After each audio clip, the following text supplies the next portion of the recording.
Hello, good afternoon class. I am Dr. Bhanu and today is my lecture on pre-anesthetic evaluation. तो pre-anesthetic evaluation क्या होता है इसको आज हम लोग समझते हैं। तो एनेस्थीसिया, जैसा कि पिछले लेक्चर में हमने बात करी टाइप ऑफ एनेस्थीसिया और हिस्ट्री ऑफ एनेस्थीसिया। एनेस्थीसिया के कितने प्रकार होते हैं ये पढ़े हमने और उसके हिस्ट्री के बारे में बात करी।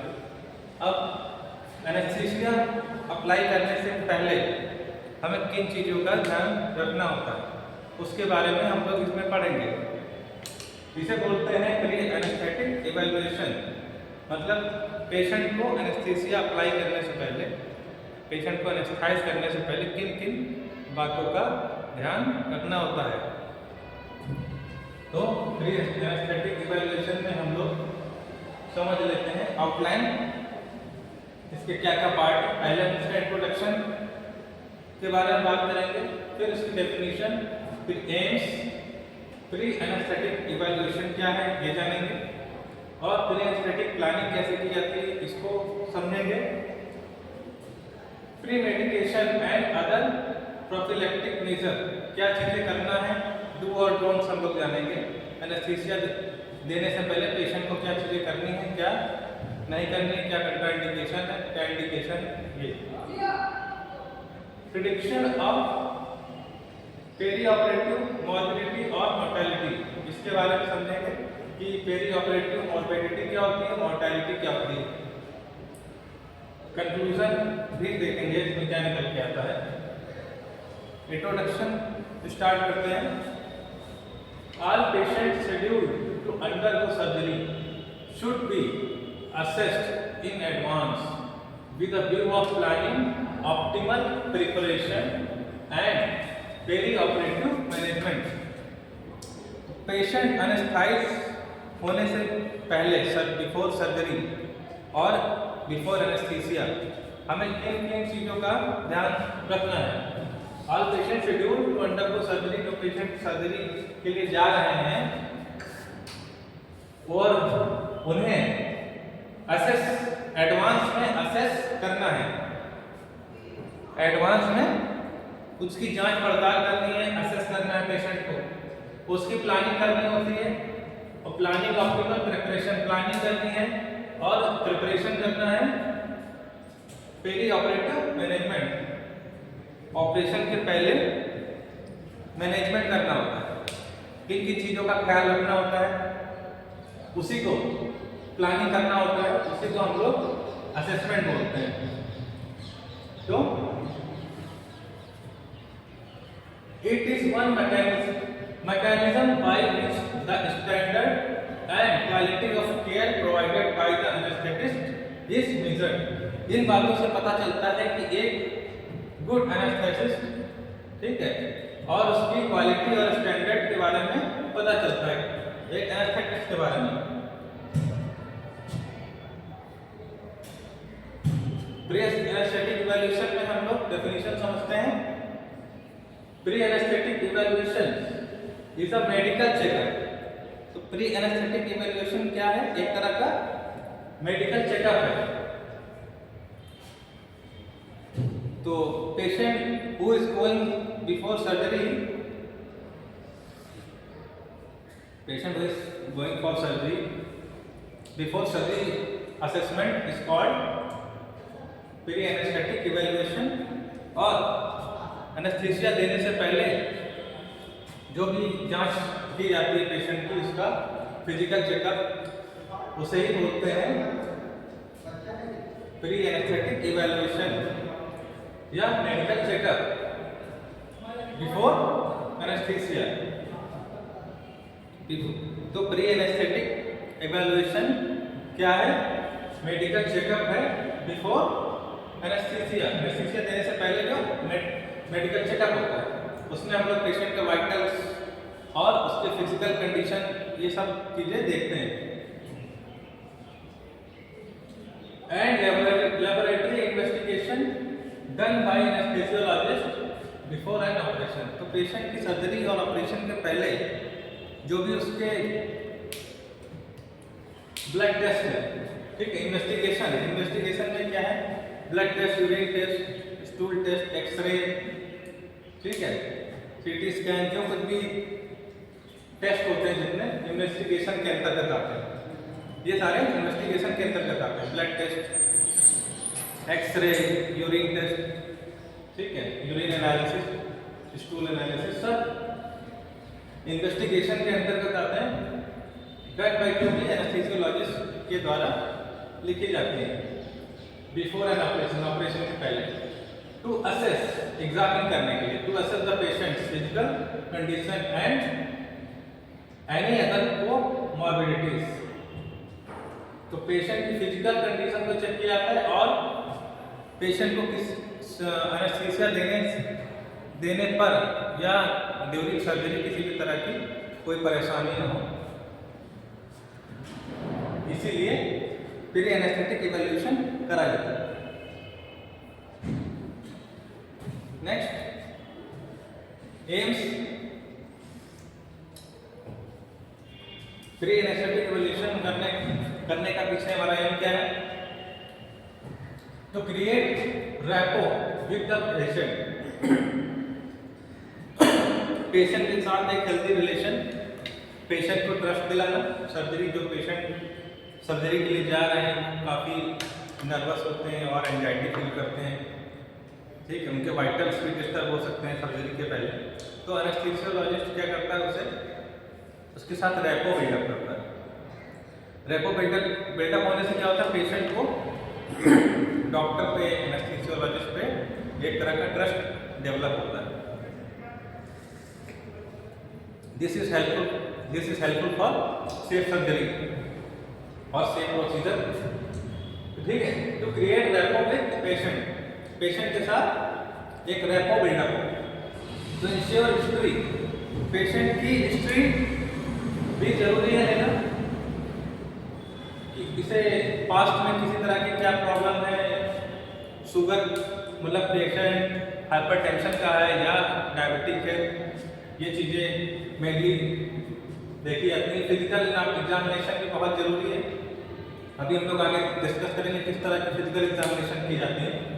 एंड प्रॉपर इन्वेस्टिगेशन, तो फिजिकल एग्जामिनेशन और लैबोरेटरी इन्वेस्टिगेशन, दोनों तरह की इन्वेस्टिगेशन की जाती है। Optimise patient for anaesthesia, patient को एनेस्थीसिया देने के लिए ऑप्टिमाइज करने के लिए ये दोनों फिजिकल एग्जामिनेशन और लैबोरेटरी इन्वेस्टिगेशन करे जाते हैं। To confirm that the surgery proposed is realistic and beneficial to the patient and the possible risk involve, तो सर्जरी के दौरान कम से कम रिस्क हो patient and the possible risk involve, ठीक है, तो कम से कम पेशेंट को रिस्क हो, इसका हमारा मकसद यही होता है, ये हमारा यही है कि पेशेंट की सर्जरी से हो, पेशेंट को किसी तरह का रिस्क ना हो। To confirm that surgery proposed is realistic, surgery हो रही है वो सही तरीके से हो पाए, रियलिस्टिक हो, and beneficial to the patient, जो सर्जरी हो रही है पेशेंट की वो खुद पेशेंट के लिए ही बेनिफिशियल हो, उसको जिस चीज़ के लिए सर्जरी प्रीफर करी गई है उसको उसका अच्छा रिजल्ट मिल सके। Next, to anticipate potential problem and adequately plan outcome, तो ये अच्छे से इवैल्यूएशन करना होता है और सारी प्रॉब्लम का पता लगाना होता है, एडिक्वेट प्लान इन सब की करना होता है। हमारा एनेस्थीसिया देने से पहले ये सारी प्लानिंग करी जाती है जिससे कोई प्रॉब्लम ना हो सर्जरी के दौरान,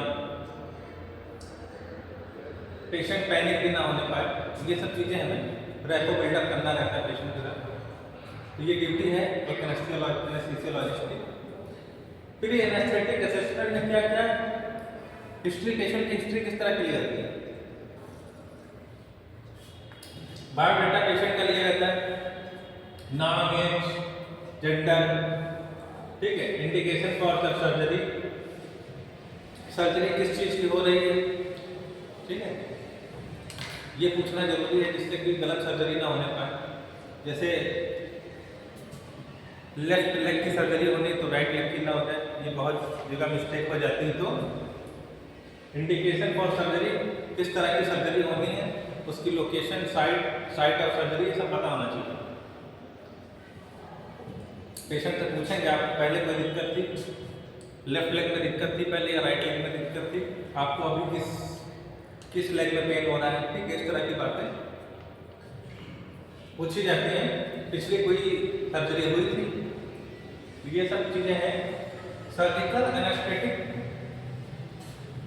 हिस्ट्री, सर्जिकल और एनेस्थेटिक हिस्ट्री, एचएस का मतलब हिस्ट्री हो गया।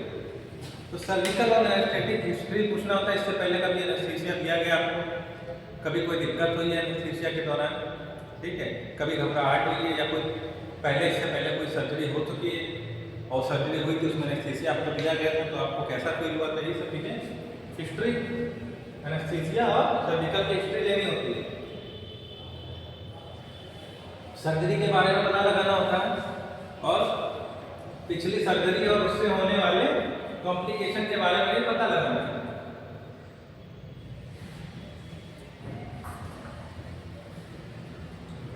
ठीक है, और hypertension, diabetes, asthma, sickle cell disease, इस तरह की कोई डिसीज तो नहीं है। अगर पेशेंट एनेस्थीसिया के लिए जा रहा है तो ये हिस्ट्री हमें लेनी होती है।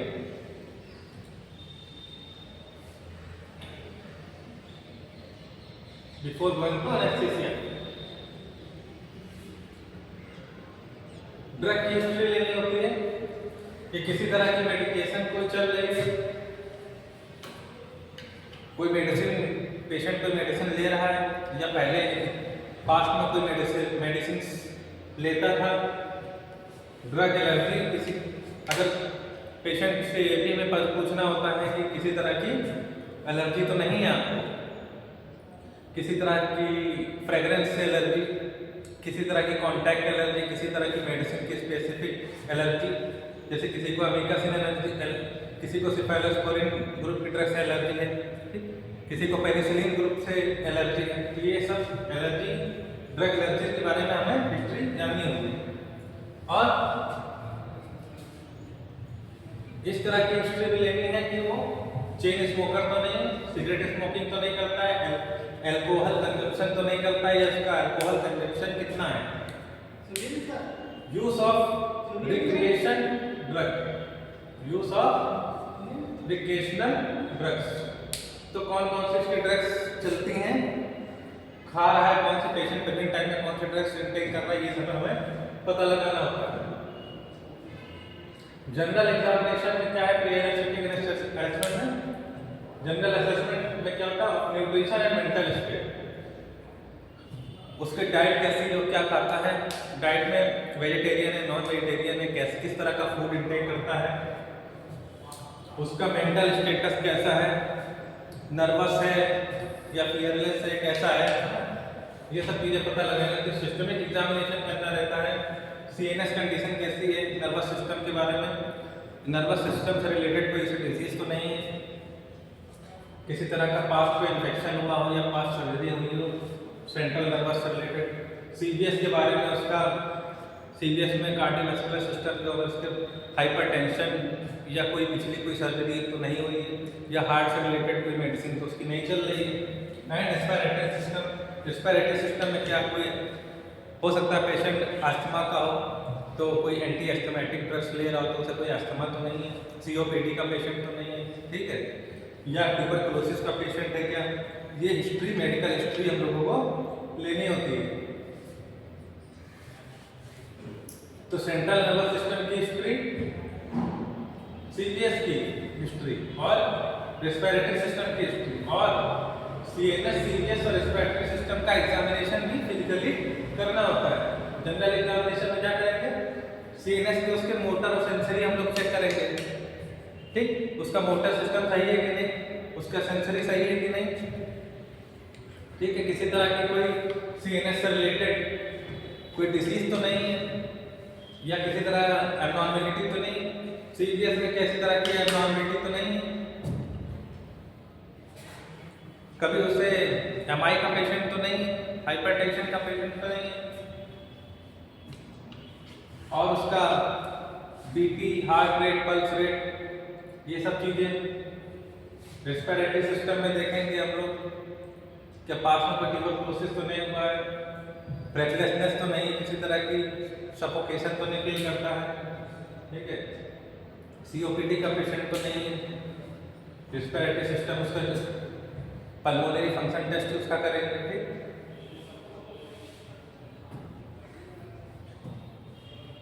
प्री-एनेस्थेटिक असेसमेंट में एयरवे असेसमेंट भी बहुत जरूरी है। एनेस्थीसिया देने से पहले उसे इनहेल कराया जाएगा एनेस्थीसिया, तो ईटी ट्यूब अप्लाई किया जाएगा, ईटी ट्यूब उसके इंसर्ट किया जाएगा अगर उसमें ट्रैकिया में, तो एयरवे असेसमेंट बहुत जरूरी है। It is done to determine intubation difficulty. Patient को एनेस्थीसिया देने से पहले अगर एयरवे असेसमेंट नहीं किया तो पेशेंट को इंट्यूबेट कराने में प्रॉब्लम हो सकती है।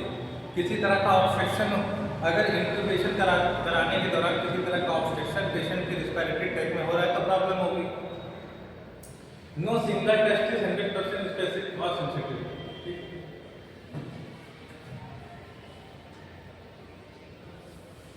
रिलेटिव टू टंग, किस तरह की एयरवे असेसमेंट में किसी तरह की इंट्यूबेशन में किसी तरह की डिफिकल्टी ना है तो हम लोग क्या क्या देखेंगे, रिलेटिव टू टंग, किसी तरह की टंग की डिफॉर्मिटी तो नहीं है, या फेरेंजियल साइज इसका सही है।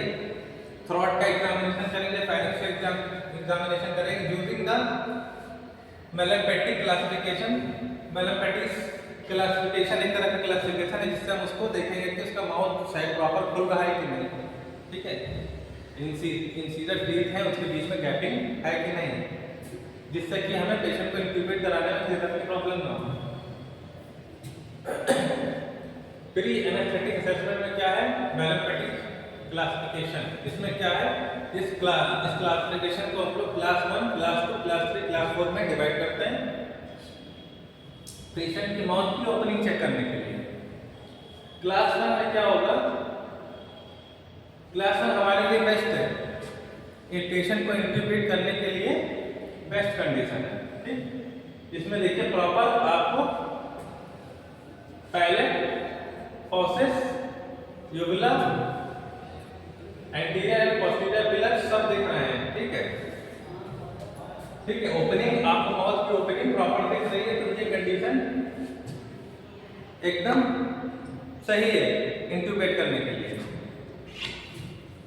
इस तरह की कंडीशन में डिफिकल्टी आएगी इंट्यूबेट करने में, इसमें भी डिफिकल्टी, बहुत डिफिकल्टी आएगी इसमें तो, ठीक है, काफी ज्यादा प्रॉब्लम होने वाली है इस तरह की कंडीशन में।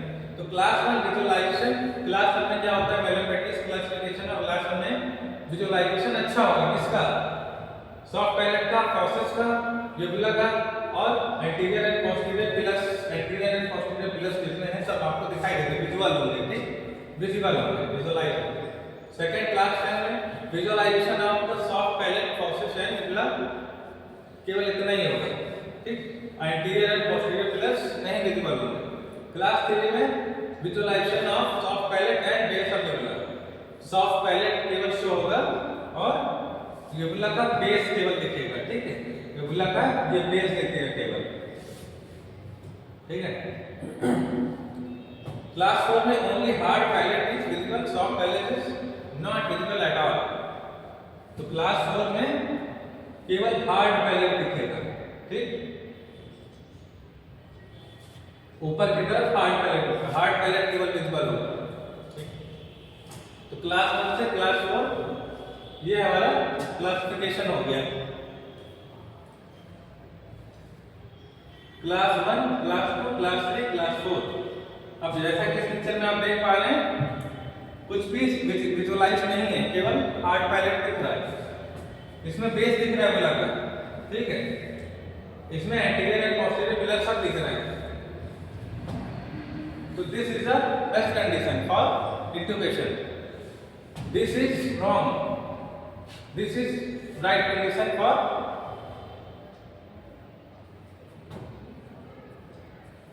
intubation.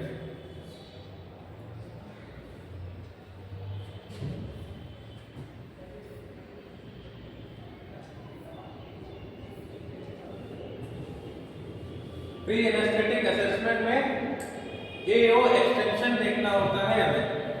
एटलैंटो ऑक्सीपिटल जॉइंट एक्सटेंशन कितना है,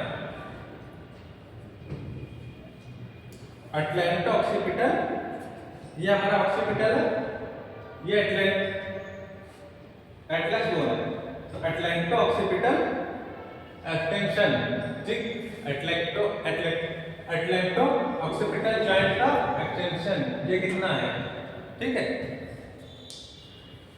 एटलैंटो ऑक्सीपिटल इसका एक्सटेंशन कितना है, एंगल वाइज 35 डिग्री, 35 डिग्री, ये राइट कंडीशन है फॉर इंट्यूबेशन। तो ये हमें मेजर करना होता है। Grade 1 22 to 34 degree, grade 3 12 to 21 degree, grade 4 less than 12 degree. Normal angle of extension is 35 और मोर। तो ये 35 डिग्री और मोर ये कंडीशन ओके है फॉर इंट्यूबेशन। तो हमें एटलैंटो ऑक्सीपिटल जॉइंट का एक्सटेंशन 35 डिग्री मस्ट है, ओके। नेक्स्ट, किस तरह का असेसमेंट होता है, ठीक है। ये पिक्चर में जैसा आप देख रहे हैं, angle 35 degree, grade 1 35 degree, grade 2 22 34 degree.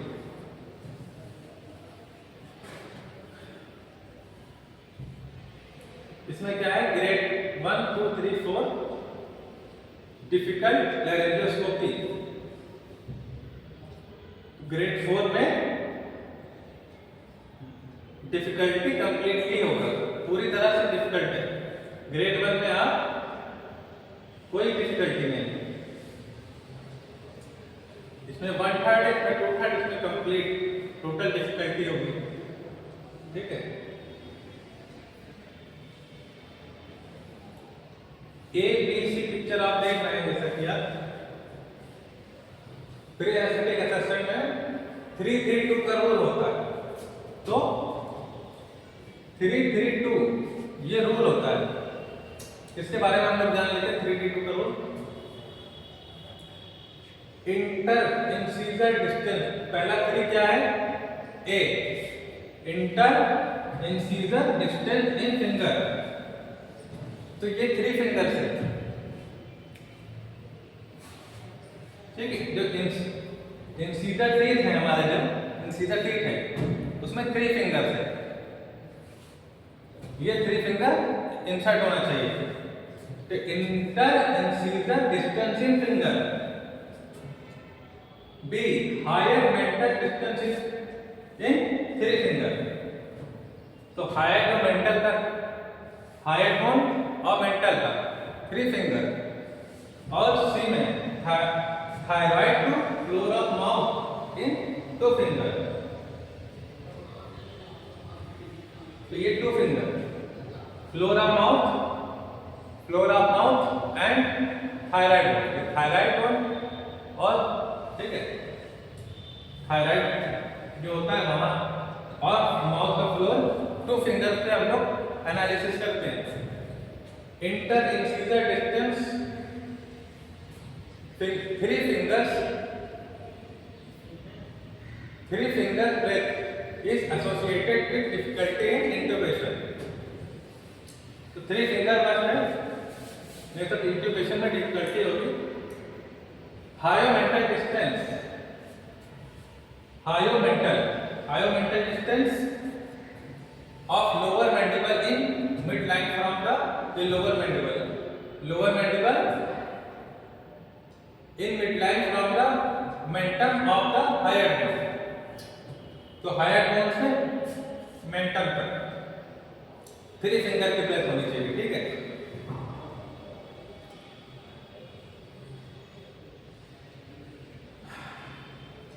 Higher distance में क्या है, 2 finger breadth is associated with difficult intubation. तो अगर 2 फिंगर से कम डिस्टेंस है, लेस देन 2 फिंगर की ब्रेथ है, तो डिफिकल्ट इंट्यूबेशन होगा, ठीक है। हायोमेंटल डिस्टेंस डायरेक्टली 2 फिंगर से 3 फिंगर से चेक कर लें। हायोमेंटल डिस्टेंस 3 फिंगर, ठीक है। ये hyomental distance between mentum and hyoid bone, base of the mandible, mentum जिसे बोलते हैं, और हायर बोन तक, ठीक है। Grade 1 6 centimetre. इसमें क्या होगा, ये अच्छा है इंक्यूबेशन के लिए। ग्रेड 2 में 4 से 6 सेंटीमीटर, ठीक है, ओके है। ग्रेड 3 में लेस देन 4 सेंटीमीटर, डिफिकल्टी आने वाली है लैरिंगोस्कोपी में या इंट्यूबेशन में। और ग्रेड 3 में प्रॉब्लम आएगी, इम्पॉसिबल है। अगर 4 सेंटीमीटर से कम है डिस्टेंस तो लैरिंगोस्कोपी में और इंट्यूबेशन में प्रॉब्लम आएगी। हायोमेंटल डिस्टेंस 6 सेंटीमीटर होना चाहिए। नेक्स्ट,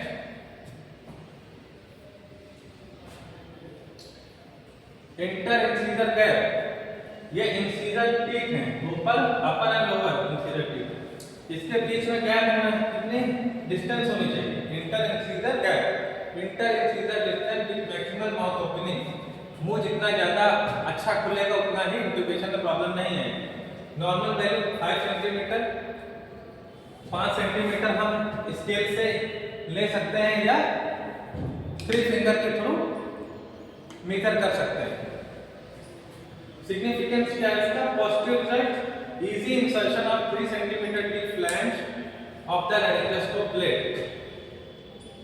तो इससे क्या होगा, अगर 3 फिंगर का गैप है तो लैरिंगोस्कोप का ब्लेड या उसका फ्लैंज आसानी से इंसर्ट किया जा सकता है। अगर 3 सेंटीमीटर से कम है, अगर 3 सेंटीमीटर से कम है, ठीक है, तो डिफिकल्ट लैरिंगोस्कोपी होगी और इंट्यूबेशन में भी प्रॉब्लम होगी। और 2 सेंटीमीटर से अगर कम है डिस्टेंस तो डिफिकल्ट लैरिंगोस्कोपी और इंट्यूबेट करने में होगा, ठीक है, एलिमेंट सर्जन में, and affected by TMJ and upper cervical spine mobility.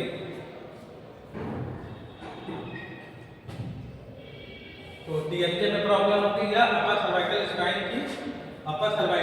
की मोबिलिटी में किसी तरह की प्रॉब्लम होगी या टीएमजे की प्रॉब्लम होगी, तो ये प्रॉब्लम होगी। इसी वजह से इंटर इंसीजर गैप कम हो जाता है, ठीक है। नेक्स्ट, प्री एसेसमेंट में lemon airway assessment method. Lemon airway assessment क्या मेथड है? The score with a maximum of 10 points is calculated by 10 point calculate किए जाते हैं लेमन टेस्ट में, लेमन एयरवे असेसमेंट में, ठीक है। 1 point for each of following lemon criteria. Lemon criteria में हर पॉइंट 1 पॉइंट दिया था। लेमन क्राइटेरिया देख लेते हैं हम लोग। LEMON, एल से लुक एक्सटर्नली। एक्सटर्नली पेशेंट में क्या देखना होता है? फेशियल ट्रॉमा, किसी तरह का चेहरे पे चोट तो नहीं है। लार्ज इंसिजन, किसी तरह का दांत बड़े तो नहीं, लार्ज इंसिजन। बियर्ड और मुस्टैच, दाढ़ी और मूंछ, बियर्ड एंड मुस्टैच। और टंग का साइज, लार्ज टंग तो नहीं है। एल से लुक एक्सटर्नली। ई से इवैल्यूएट द 332 रूल, जो भी 332 का रूल था वो इवैल्यूएट करना पड़ेगा, ठीक है, प्री एनेस्थेटिक इवैल्यूएशन में। एम से मेलानोपैथी स्कोर गेन करना होगा, ठीक है। ओ ऑब्स्ट्रक्शन, हमें किसी भी तरह का ऑब्स्ट्रक्शन देखना है, एयर में ऑब्स्ट्रक्शन तो नहीं है। Presence of any condition like epiglottis, tonsillar abscess और ट्रॉमा। किसी भी तरह के उसके थ्रोट में कोई ट्रॉमा तो नहीं है, पेरिटॉन्सिलर एब्सेस तो नहीं है, और एपिग्लॉटिस में कोई किसी तरह की कोई ऑब्स्ट्रक्शन या प्रॉब्लम तो नहीं है, साइज से रिलेटेड भी। एंड से नेक मोबिलिटी, पेशेंट की नेक कितनी मूवमेंट कर रही है, ठीक है। अपर सर्वाइकल स्पाइन डिफॉर्मिटी हो सकता है या टीएमजे डिसफंक्शन हो सकता है, इस वजह से नेक मोबिलिटी में प्रॉब्लम आ सकती है, लिमिटेड नेक मोबिलिटी, तो उसकी नेक पूरी तरह से एक्सटेंड नहीं हो पा रही है, तो वो ठीक मोबिलिटी रिलेटेड प्रॉब्लम, ये चीजें LEM1 असेसमेंट देखना पड़ेगा, ठीक है, प्री एनेस्थीसिया। अदर्स में क्या आता है, anterior jaw subluxation. Anterior jaw subluxation क्या होता है, ये जॉ है एंटीरियर, अगर इसमें लूजनेस है, यहाँ के जो है लिगामेंट्स, अगर जॉ की लिगामेंट्स लूज है तो वो अपने जॉइंट से डिसलोकेट हो सकती हैं ड्यूरिंग इंटुबेशन, तो सबलक्सेशन का मतलब जॉइंट्स का ढीला हो जाना, ठीक है, तो जॉ का ढीला हो जाना, anterior jaw subluxation less than 1 finger breadth is associated with difficult intubation. Tongue side dentition, टंग का साइड देखना पड़ेगा, डेंटिशन, डेंटल अप्लायंस देखना पड़ेगा, किसी तरह का प्रोस्थेसिस तो नहीं लगा हुआ है, डेंटल इम्प्लांट तो नहीं लगे हुए हैं, डेंटल कैप नहीं लगे हुए हैं, दांतों में जो लोग RCT कराते हैं कैप लगवाते हैं, ठीक है, कैविटी में कैप लगवाते हैं, ठीक, वो cap existing chip loose teeth, किसी भी दांत उसके लूज तो नहीं है कि दांत इंट्यूबेशन कर रहा दांत ब्रेक होके माउथ में ही चले जाए, थ्रोट में चले जाए, ठीक है, दांत वीक तो नहीं है, उसमें से चिप्स तो नहीं बाहर आ रहे कोई तरह के, ठीक है। Must inform patient for rare possibility of damage, तो ये सब अगर प्रॉब्लम है तो पेशेंट को पहले ही अवेयर कर देना है कि इस तरह आपको डैमेज हो सकता है, और ठीक है, किसी भी तरह की प्रॉब्लम हो सकती है, डैमेज हो सकता है, पॉसिबिलिटी ज़्यादा है। नेजल पैसेज पेटेंसी, ये प्लानिंग नेसोट्रैकियल इंट्यूबेशन, अगर नेसोट्रैकियल ट्यूब डालनी है, एनजी ट्यूब नहीं, एंटी ट्यूब, ठीक है, नेसोट्रैकियल, ठीक है, अगर नेसोट्रैकियल ट्यूब डालना है तो नेजल पैसेज पेटेंसी देखना पड़ेगा कि किसी तरह का अंदर नेजल बोन में कोई डिफॉर्मिटी तो नहीं है, ठीक है, नेजल रूफ में किसी तरह के अंदर इंटरनल कोई प्रॉब्लम तो नहीं है, किसी तरह का ऑब्स्ट्रक्शन तो नहीं है, ठीक है। अक्सर इन्फ्लामेशन होता है तो नोज एरिया में अक्सर प्रॉब्लम होती है, इन्फेक्शन रहता है, नेजल पॉलिप्स की सबसे बड़ी दिक्कत रहती है, तो नेजल पॉलिप्स इनलार्ज हो जाते हैं तो नेसोगैस्ट्रिक ट्यूब एनजी ट्यूब डालने में, नेसोट्रैकियल ट्यूब डालने में प्रॉब्लम होगी अगर नेजल पॉलिप बड़े हुए हैं, ठीक है। इन्वेस्टिगेशन कौन से होते हैं, FBC फुल ब्लड काउंट होता है, यूरिन का एनालिसिस, यूरिन टेस्ट होता है, यूरिया क्रिएटिन एंड इलेक्ट्रोलाइट की जांच होती है, लेबोरेटरी इन्वेस्टिगेशन होता है, इलेक्ट्रोलाइट बैलेंस, ब्लड का ग्लूकोज लेवल, LFT होती है, liver function test, coagulation screening होती है, क्लॉटिंग टाइम, डिलीवरी टाइम, और PT INR होता है, ठीक है, ECG होता है, चेस्ट का एक्सरे भी होता है, जरूरी है। अदर्स में क्या क्या हो सकता है, ECG कराया जा सकता है, इलेक्ट्रोकार्डियोग्राफी, इकोकार्डियोग्राफी कराया जा सकता है, ठीक है, किसी तरह के हार्ट की प्रॉब्लम पता लगाने के लिए पल्मोनरी फंक्शन टेस्ट करा सकते हैं, PFT, ठीक है, कि लंग्स में कोई दिक्कत नहीं, रेस्पिरेशन में कोई प्रॉब्लम तो नहीं है। कार्डियो पल्मोनरी एक्सरसाइज टेस्टिंग करी जा सकती है, ठीक है, इससे हार्ट पल्मोनरी से रिलेटेड, हार्ट और लंग से रिलेटेड कोई भी डिफॉर्मिटी पता चलेगा, ठीक, या कोई डिसीज का पता चलेगा। प्री-एनेस्थेटिक प्रिपरेशन में हैव टेकन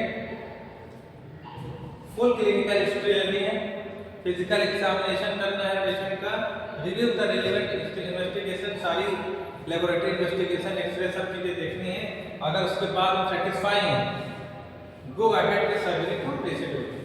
अगर ये सारी चीजें लेमन टेस्ट और जो भी इवैल्यूएशन है, प्री एनेस्थेटिक इवैल्यूएशन, वो ओके है, ठीक, तो गो अहेड सर्जरी, तो सर्जरी के लिए हम लोग भेज सकते हैं। प्री ऑपरेटिव फास्टिंग भी कराई जाती है, सर्जरी के पहले कुछ भी खाना पीना नहीं होता है, ठीक है, फास्टिंग करी जाती है। Providing information to the patient and obtain consent to proceed.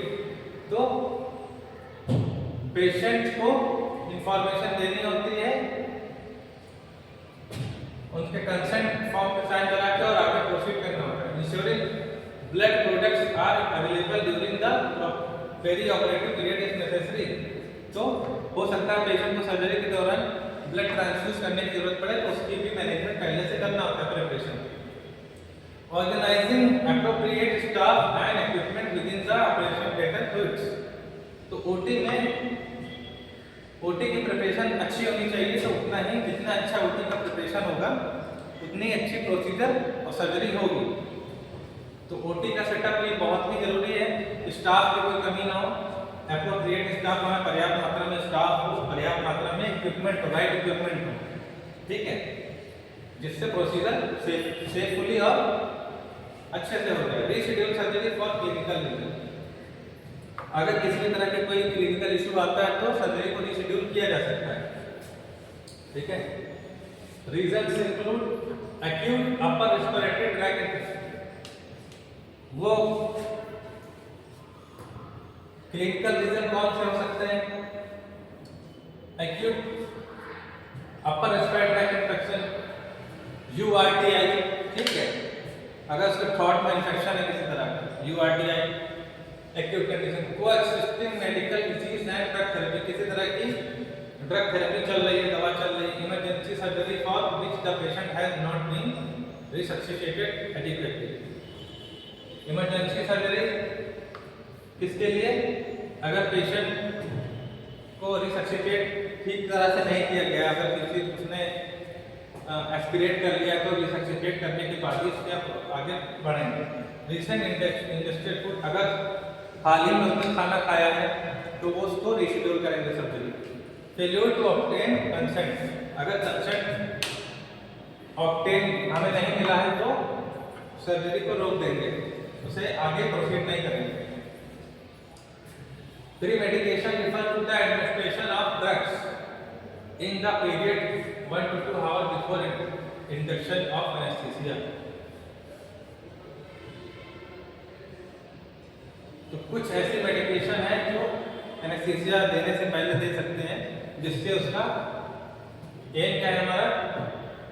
Pre medication अले एंजाइटी एंड फियर, एंजाइटी और फियर से बचाने के लिए पेशेंट को हम ये दे सकते हैं। Reduce growth stability nausea and vomiting, operation के बाद, सर्जरी के बाद किसी तरह की नाउसिया और वोमिटिंग से बचने के लिए प्री मेडिकेशन दिया जा सकता है। Assist with intra and post operative anaesthesia, और सर्जरी के दौरान होने वाले दर्द, ठीक है, सर्जरी के दौरान या सर्जरी के बाद होने वाले दर्द से बचने के लिए प्री मेडिकेशन दिया जा सकता है, जिससे उसके बाद में कोई दर्द ना हो, ठीक है। रिड्यूस सेक्रेशन, और कुछ मेडिकेशन इसलिए दिए जाते हैं जिससे सर्जरी के दौरान कम से कम सेक्रेशन प्रोड्यूस हो, जिससे सर्जरी में कोई प्रॉब्लम ना हो। Reduce the volume and increase the pH of gastric contents. तो वॉल्यूम कम करने के लिए प्री मेडिकेशन दिया जाता है, वॉल्यूम कम करने, सेक्रेशन का वॉल्यूम कम करने के लिए और गैस्ट्रिक पीएच लेवल डिक्रीज करने के लिए। अटेन्यूएट वैगल रिफ्लेक्स को कम करने के लिए। अटेन्यूएट सिंपैथो एड्रेनल रिस्पांस को कम करने के लिए प्री मेडिकेशन दिया जाता है। फिर anaesthetic medication to stop oral anti hyperglycaemic drugs को सर्जरी की मॉर्निंग स्टॉप कर देना चाहिए। Antidepressants stop the morning of surgery, जिस दिन सर्जरी होनी है उस दिन मॉर्निंग में किसी भी तरह की एंटी हाइपरग्लाइसेमिक ड्रग्स या एंटी डिप्रेशन ड्रग्स नहीं लेनी है। ACE inhibitor and angiotensin receptor blockers में stop on morning of surgery, ठीक, ये भी ब्लॉक स्टॉप कर दी जाती है। ACE inhibitor and angiotensin receptor blockers medicine. Anticoagulants drugs भी मॉर्निंग में जिस दिन सर्जरी उस दिन प्रोहिबिटेड रहता है, खाना बना रहता है, ठीक है। ASA American society of anaesthesiologist reading, ये देखना होता है हमें prediction of pre operative morbidity और मोर्टेलिटी चेक करने के लिए प्रेडिक्शन किया जाता है पेरी ऑपरेटिव और मॉर्बिडिटी और मोर्टेलिटी चेक करने के लिए ऐसे टेस्ट किया ग्रेडिंग सिस्टम फॉलो किया जाता है physiological and operative severity score for the enumeration of mortality and morbidity POSSUM score. ठीक, तो पेशेंट के सर्वाइव होना सर्वाइव करने के जितने चांस होते हैं इसमें स्कोरिंग में चेक किया जाता है। तो ये ASA physical status classification system है, एएसए 1 एएसए 2 से लेके 5 6 तक। ठीक, एएसए 1 में normal healthy patient without organic biochemical psychiatric and disease. ठीक, एएसए ग्रेड 1 में हेल्दी पर्सन को दिया जाएगा। ठीक है, और एएसए 6 में brain dead patient whose organ are being harvested. तो ठीक, जो कंप्लीटली डेड पेशेंट है उसको एएसए ग्रेड 6 हम लोग देंगे। ठीक है, एएसए 2 में क्या है, माइल्ड सिस्टमिक डिसीज, थोड़ी बहुत सिस्टमिक डिसीज है with no significance impact daily activity, mild diabetes, हल्का फुल्का डायबिटीज है, कंट्रोल हाइपरटेंशन, थोड़ी बहुत हल्की फुल्की मेडिसिन चल रही है हाइपरटेंशन की और ओबेसिटी की भी हल्की फुल्की ड्रग चल रही है। एएसए 3 में क्या सीवियर सिस्टमिक डिसीज, पेशेंट को किसी तरह की लंग्स डिसीज, हार्ट डिसीज है जैसे एंजाइना, सीओपीडी और जल्दी ही कोई एमआई या हार्ट अटैक हुआ या मायोकार्डियल इस्कीमिया, मायोकार्डियल इंफार्क्शन की कोई हार्ट अटैक की प्रॉब्लम हुई है।